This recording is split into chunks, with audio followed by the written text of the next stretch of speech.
Hello,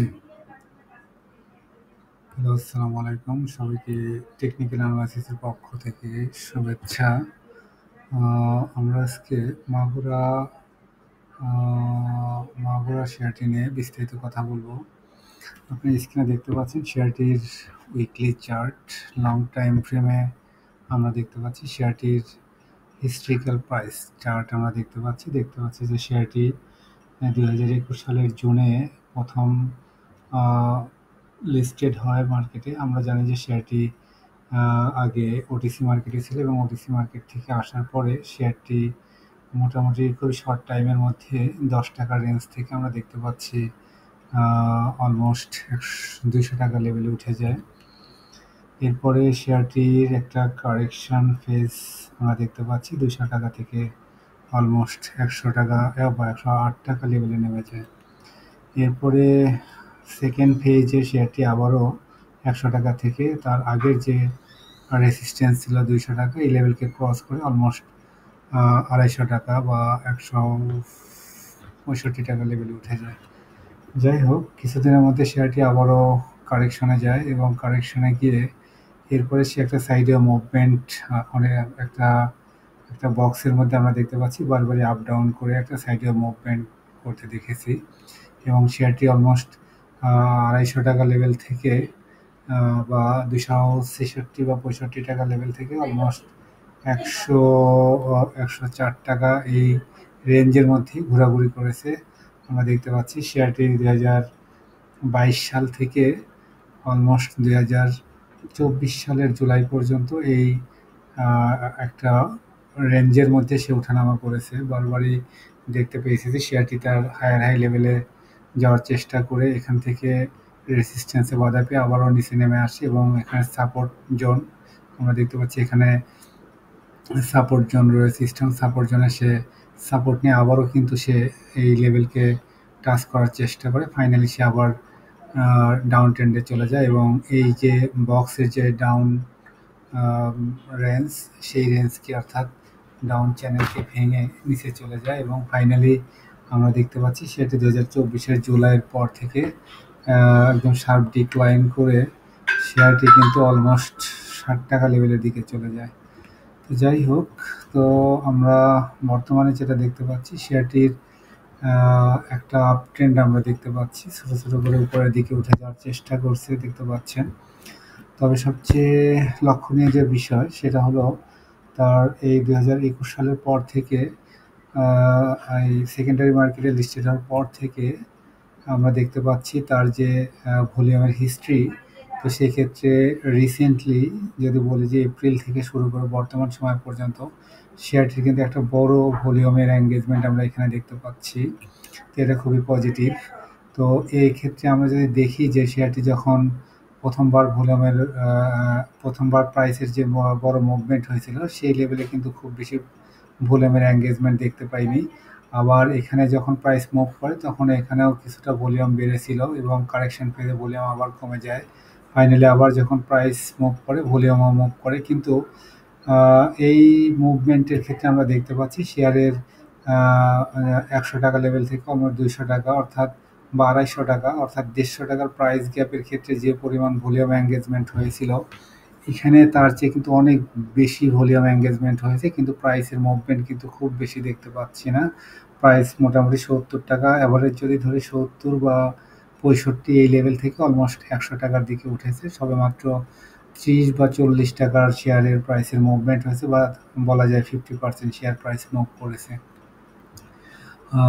তো যাই হোক, এই প্রাইস মুভমেন্টের এখন বর্তমান যে লেভেলে অবস্থান করছে আপনারা দেখতে পাচ্ছেন যে হলুদ যে লাইনটা, এই লাইনটা কিন্তু একদম স্ট্রং একটা রেসিস্ট্যান্ট জোন আমরা দেখতে পেয়েছি। এই শেয়ারটি এই লেভেলে তার একটা সাপোর্ট জোন ছিল অ্যাকচুয়ালি ৳১০৪ লেভেলের সাপোর্ট জোন। এখান থেকে সাপোর্ট নিয়ে সে উপরে উঠে যায় এবং ফাইনালি যখন ২০২৪ সালে এই সাপোর্ট জোনে আসে এখান থেকেও কিন্তু সাপোর্ট নিয়ে সে আবার উপরে উঠে যায় এবং ফাইনালি আমরা দেখতে পাচ্ছি ২০২৪-এর শেষের দিকে বা ২৫-এর শুরুর দিকে এই সাপোর্ট জোন ভেঙে নিচে আসে।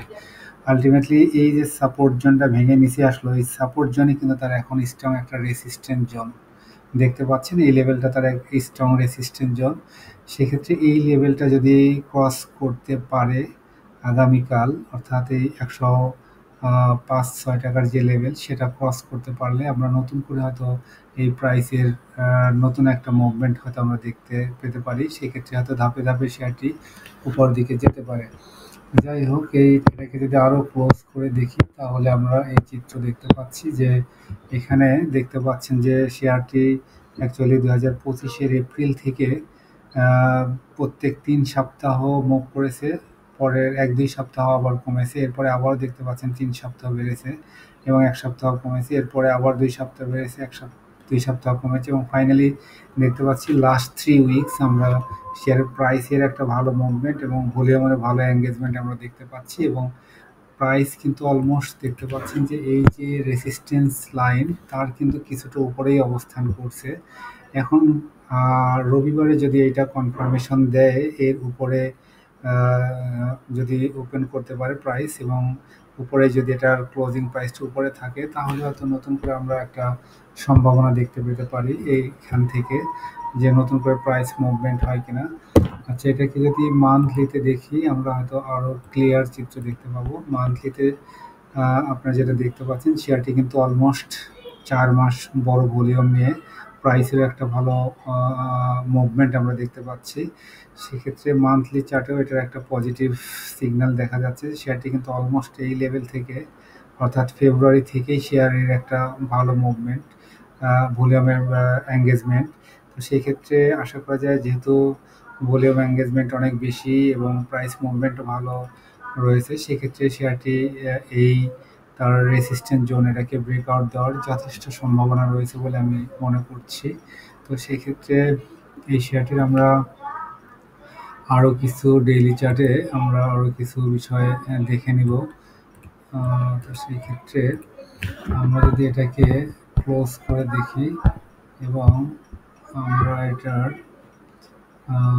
ইএমএ ক্রস ওভারটা দেখতে পাই, আমরা দেখতে পাচ্ছি যে ইএমএ কিন্তু 50 ডেজ এবং 200 ডেজ ইএমএ কিন্তু খুবই ক্লোজ রয়েছে। সেক্ষেত্রে যদি এখান থেকে যদি ক্রস ওভার করতে পারে তাহলে শেয়ারটি কিন্তু এক্সপোনেনশিয়াল মুভিং অ্যাভারেজের ক্রস ওভার হলে, বিশেষ করে 200 এবং 50 ডেজের ইএমএ ক্রস ওভার হলে সেখান থেকে প্রাইসের একটা বড় বুলিশ ট্রেন্ড আমরা দেখতে পাই।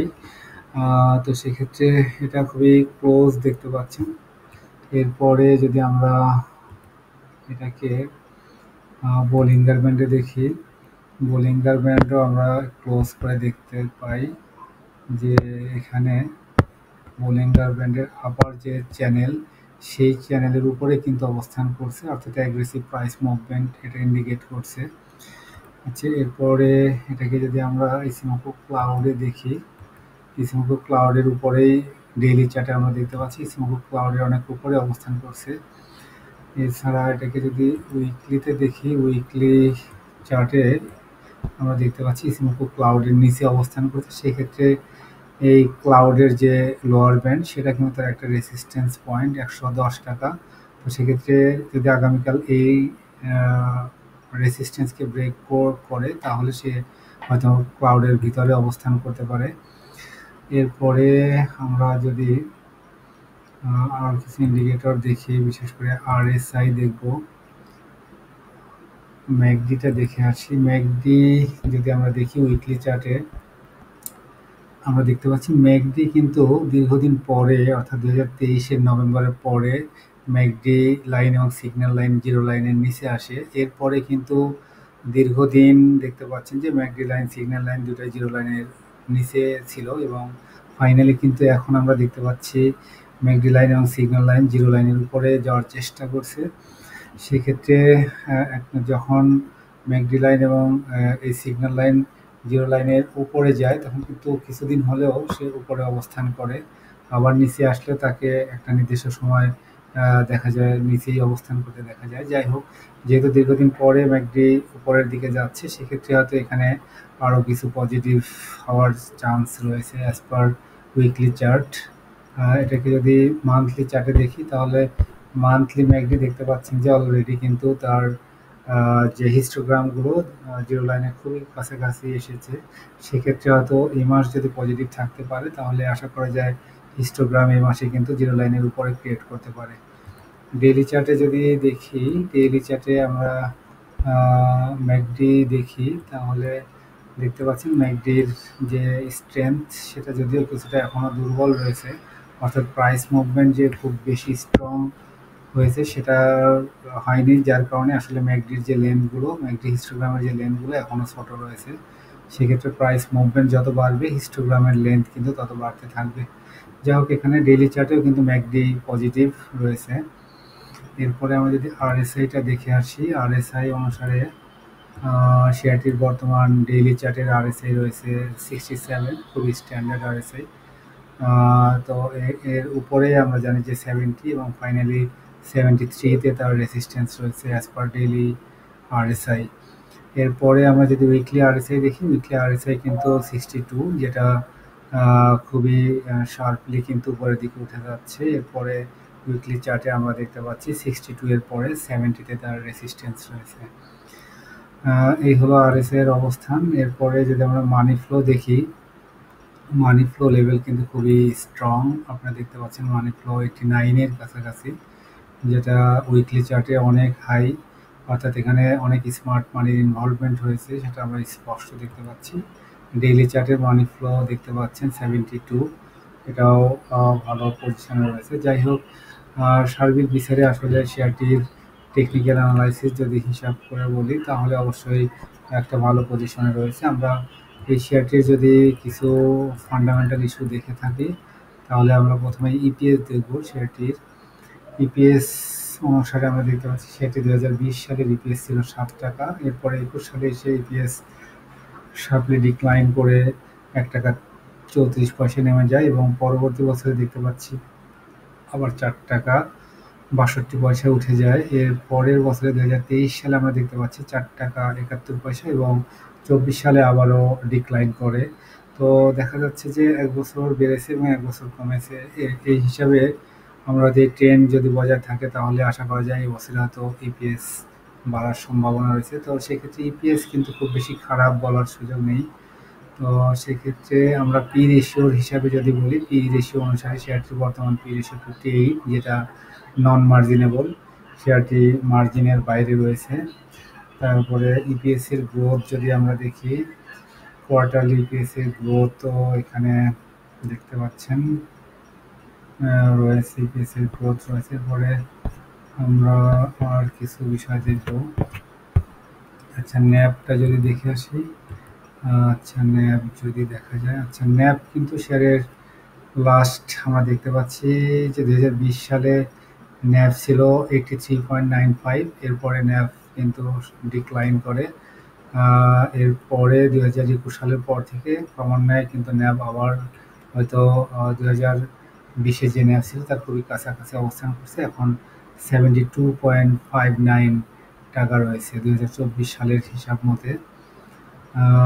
আচ্ছা, এরপরে আমরা যদি এর ডিভিডেন্ড দেখি, ডিভিডেন্ড বিচারে শেয়ারটির অবস্থান যদি দেখি, 2020 সালে মাত্র 7% ক্যাশ দিয়েছিল। 2022 সালে আমরা দেখতে পাচ্ছি 7% ক্যাশ দিয়েছিল।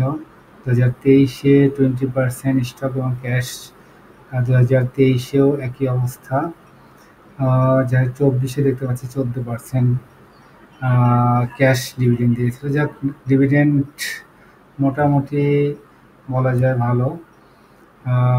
ইয়ারলি ডিভিডেন্ড ইল্ড যেটা দেখতে পাচ্ছি, 2024-এ ডিভিডেন্ড ইল্ড কিন্তু খুবই ভালো পজিশনে ছিল। আচ্ছা, এই হলো ডিভিডেন্ডের বিষয়। ব্লক ট্রানজ্যাকশন যদি দেখে আসি, আমরা দেখতে পাচ্ছি